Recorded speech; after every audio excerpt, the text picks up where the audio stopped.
sipag, nakikita niyo yan in any aspect, lalo na sa pagpapanatili ng ayudan sa village, sa religious affairs, nandyan sila parate para mag-inspire at mag-guide. So, talagang they are a couple na each husband and wife to emulate dahil talagang magandang halimbawa yung pinakakita nila. So, muli, happy birthday po.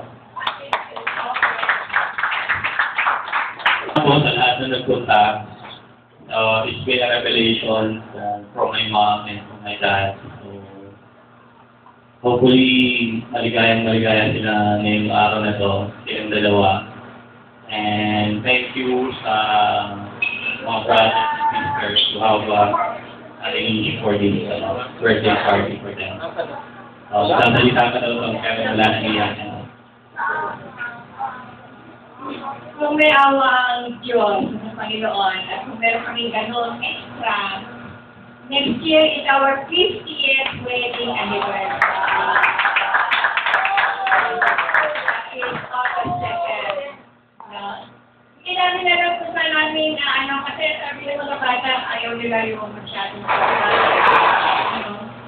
pero I want you to be there for us to celebrate our 50th wedding anniversary. Thank you.